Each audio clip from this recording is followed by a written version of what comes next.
chain could be split apart when the supervolcano in Yellowstone National Park next erupts, scientists warn in a documentary. Beneath the surface of the beautiful Yellowstone National Park, filled with many geysers and hot springs, lies an enormous magma chamber.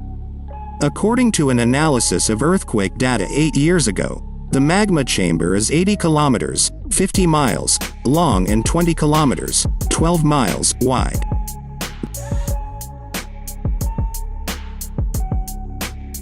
The previous 3 eruptions have formed a caldera, a large volcanic crater formed after the emptying of magma chambers. It measures about 70 kilometers, 43 miles, by 45 kilometers, 28 miles. The 3 superalien, 1.3 million and about 640,000 years ago. Although Yellowstone is due to eruptions, based on timelines of previous eruptions, scientists believe the proportion of molten rock in the magma chamber is too low to allow for another supereruption, the latter dwarfing anything seen in modern times.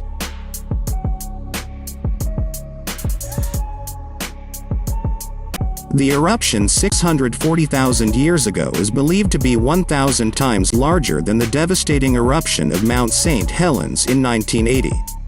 The eruption of Mount St. Helens in Washington state killed about 57 people and reduced hundreds of square miles to desert, causing more than $1 billion, 737 million pounds, of damage. Equivalent to $3.5 billion or 2.5 billion pounds in today's money. A supervolcano is defined by a volcanic explosivity index, VEI, eruption of 8, the largest recorded value on the index.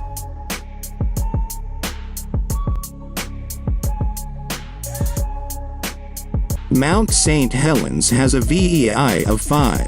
Eruptions occur when magma in the mantle rises but cannot penetrate it. The pressure continues to increase in the large magma pool and continues to grow until the crust is no longer able to withstand the pressure. These eruptions can occur in hotspots, such as Yellowstone, or in subduction zones, especially Toba in Indonesia. Naked Science's 2004 documentary, Supervolcanoes, explores how the Yellowstone eruption will affect the world, and its impact on the United States in particular.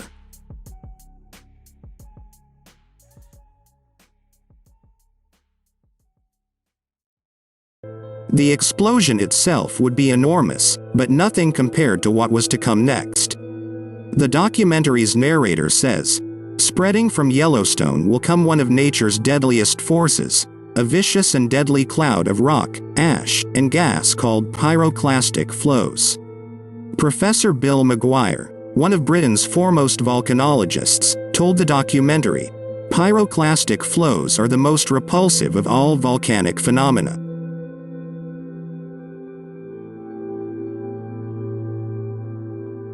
They are explosions of fragmented magma, hot ash and incandescent gas that travels at the speed of a storm. They explode at ground level in all directions from the eruption. Hidden under the ash cloud was a collection of falling rocks. The stream flows at high speed, at temperatures up to 1,500, destroying everything it touches." Professor Maguire continued, "Death comes fairly quickly, not from burning the skin on the outside, but from inhaling this very, very hot gas.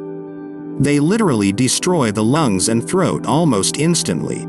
After that, the water in human tissue is boiled, and there have been cases in several past eruptions where human skulls have been shattered because the brain essentially exploded."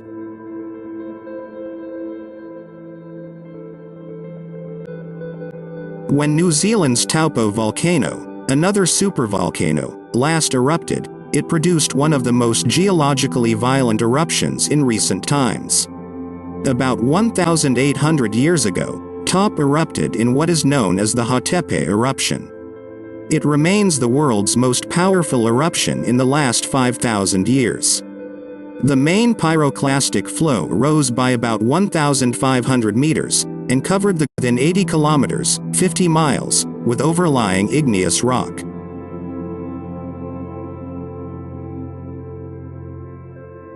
Another eruption at top, the Oruanui Eruption, some 26,500 years ago, caused even greater disturbances. Tephra covers most of New Zealand's central North Island to a depth of 200 meters, with the Chatham Islands some 1,000 kilometers away covered in an 18 centimeters layer of ash.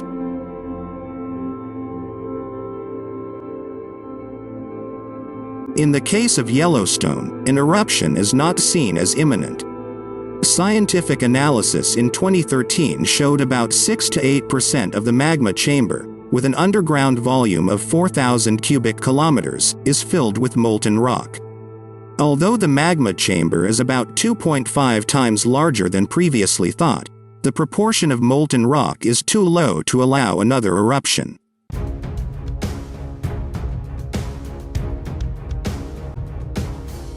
Further research in 2017 showed that the magma chamber experienced a substantial increase in temperature and compositional change prior to the eruption. Analysis suggests these changes could occur within decades, although volcanologists once thought this might take centuries.